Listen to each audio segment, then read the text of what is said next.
Hello everyone, आज हम current affairs की एक और न्यूज़ कवर करेंगे जिसमें क्या है कि ब्रह्मपुत्र नदी पर जो चीन है वह डैम बना रहा है अपनी नदी पर। जो ब्रह्मपुत्र क्योंकि चीन से होकर बहती है, इसीलिए जो ब्रह्मपुत्र नदी है उस पर वो एक बड़ा डैम बना रहा है, जिससे भारत को आपत्ति हो रही है। भारत के लिए चिंता का विषय बन गया है। तो क्यों ये चिंता का विषय बना है भारत के लिए, और क्या भारत की इस पर प्रतिक्रिया रहेगी, इस सब के बारे में हम इसमें देखेंगे। और क्या परियोजना है चीन की, वो सब भी हम देखेंगे।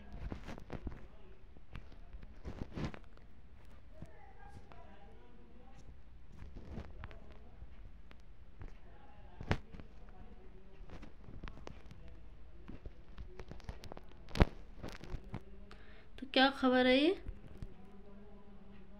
विषय क्या है। चीन ने तिब्बत में यारलुंग सांगपो नदी पर एक मेगा डैम परियोजना शुरू की है। जो चीन है उसने अपनी यहाँ की जो नदी है यारलुंग त्सांगपो, उस नदी पर एक परियोजना शुरू की है जो हमारे यहाँ पर क्या कहलाती है, ब्रह्मपुत्र नदी के नाम से भारत में जानी जाती है। क्योंकि हम जानते हैं जो इसका उद्गम है वो तिब्बत के क्षेत्र से होता है, और तिब्बत से होते हुए जो चाइना है, क्योंकि तिब्बत पर भी चाइना का कब्जा है, और चाइना से होते हुए ये भारत के जो अरुणाचल प्रदेश है वहाँ से प्रवेश करके जो है ये हमारे बांग्लादेश की ओर जाती है ब्रह्मपुत्र नदी। तो तीन तीन देशों को ब्रह्मपुत्र नदी कवर करती है। इस परियोजना पर भारत ने आपत्ति जताई है, जिससे एक बार फिर दोनों देशों के रिश्ते खराब हो सकते हैं। हम अक्सर देखते रहते हैं भारत और चीन के बीच में कभी बनती नहीं है, और फिर एक बार ये कारण बनने जा रहा है दोनों के रिश्तों के खराब होने का। परियोजना का परिचय, यानी पहले तो परियोजना क्या है। चीन ने तिब्बत में यारलुंग त्सांगपो नदी भारत में ब्रह्मपुत्र के नाम से जानी जाती है पर 167.1 बिलियन डॉलर की लागत से एक मेगा डैम परियोजना शुरू की है। यानी कि वहाँ के डैम जो पानी को रोकते हैं डैम से, उसकी परियोजना वहाँ पर उसने शुरू की है। इसमें 5 बड़े जल विद्युत स्टेशन बनाए गए हैं। यह डैम चीन ने तिब्बत स्वायत्त क्षेत्र में स्थित क्या है, जो चीन है जो तिब्बत है, तिब्बत पर भी जो है वो चीन का कब्जा है, क्योंकि वो अपना क्षेत्र मानता है तिब्बत को। तो वहाँ पर ही स्थित करेगा। इसे दुनिया की सबसे बड़ी हाइड्रो पावर परियोजना के नाम से माना जाता है। ये दुनिया की सबसे बड़ी हाइड्रो पावर परियोजना के नाम से जानी जाएगी। इतनी बड़ी मेगा डैम चीन जो है वो इसको बनाने जा रहा है। उद्देश्य क्या है इसका, क्यों ये परियोजना लाई जा रही है।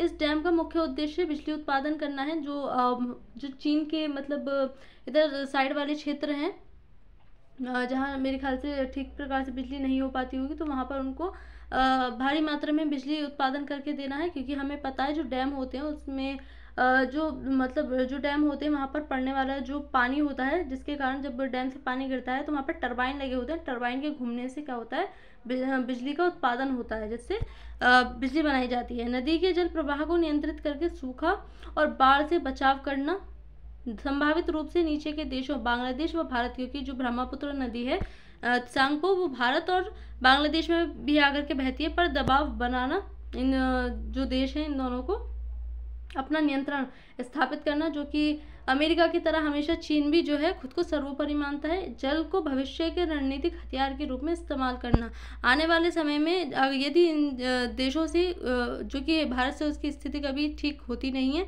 रिश्ते ठीक होते नहीं हैं, तो ऐसे में क्या है कि भारत पर अपना जो प्रभाव है वो बना सकेगा, उस पर दबाव बना सकेगा। तो इसलिए ये परियोजना लाई जा रही है। भारत की चिंता, वाटर बम क्या है, क्यों भारत के लिए चिंता का विषय है। भारत को यह डर है कि डैम से पानी की आपूर्ति पर नियंत्रण चीन के हाथ में आ जाएगा।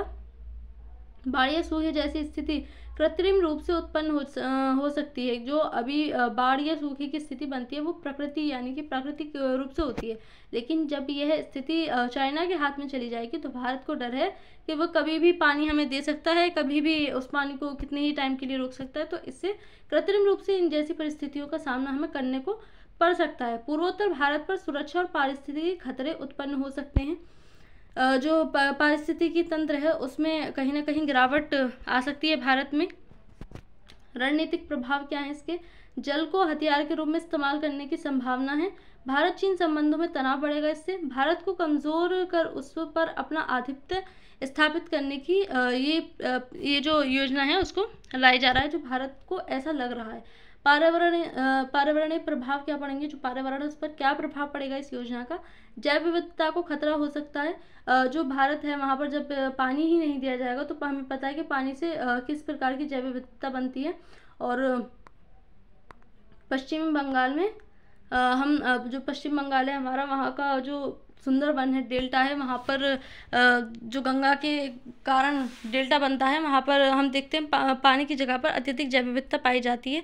जब पानी नहीं होगा तो जैव विविधता तो अपने आप खत्म होगी। नदी के प्राकृतिक प्रवाह में बाधा आएगी। जो नदी का प्राकृतिक प्रवाह होता है उसको रोका जाएगा तो उसके जो है भयंकर परिणाम हमें देखने को मिल सकते हैं। भारतीय क्षेत्रों में संभावित भारी बाढ़ या सूखा आ सकता है।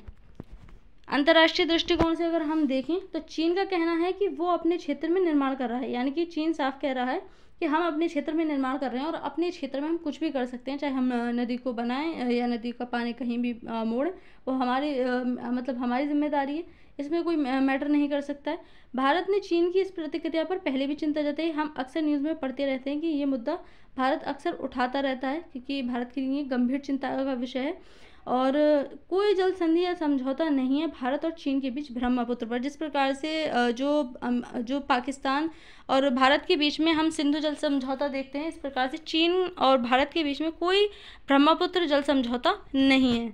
भारत की संभावित कदम क्या हो सकते हैं? इसमें राजनयिक स्तर पर विरोध किया जा सकता है, उपग्रह निगरानी और तत्कालीन चेतावनी प्रणाली जारी की जा सकती है, अरुणाचल व पूर्वोत्तर में बाढ़ नियंत्रण की तैयारी की जा सकती है, अंतर्राष्ट्रीय मंचों पर मुद्दा यह उठाया जा सकता है, तथा जिस प्रकार से पाकिस्तान और भारत के बीच में सिंधु जल प्रणाली की जो सिंधु जल है उसको लेकर के समझौता है, वैसे ही चीन के साथ भी एक ट्रीटी साइन करके इसकी जो हरकतें हैं चीन की, उसको भारत रोक सकता है।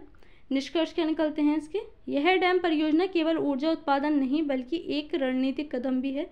भारत को सतर्कता, राजनयिक सक्रियता और तकनीकी तैयारी बढ़ानी होगी तथा इस पर पूरी नज़र अपनी रखनी होगी। पानी अब सिर्फ संसाधन नहीं बल्कि भविष्य का हथियार बन सकता है। आने वाले टाइम में पानी से लोग बाग खेल सकते हैं। जिस प्रकार से भारत ने जो है ऑपरेशन सिंदूर के तहत पाकिस्तान का पानी बंद कर दिया, हो सकता है हमारे साथ भी वही स्थितियाँ बन जाए, ब्रह्मपुत्र का पानी हमें ना मिल पाए, क्योंकि वो चीन से होता हुआ आ रहा है। तो कहीं ना कहीं जो पानी है वो भी अब हथियार के रूप में इस्तेमाल किया जाने लगा है। तो इसमें इतना ही था। Thank you.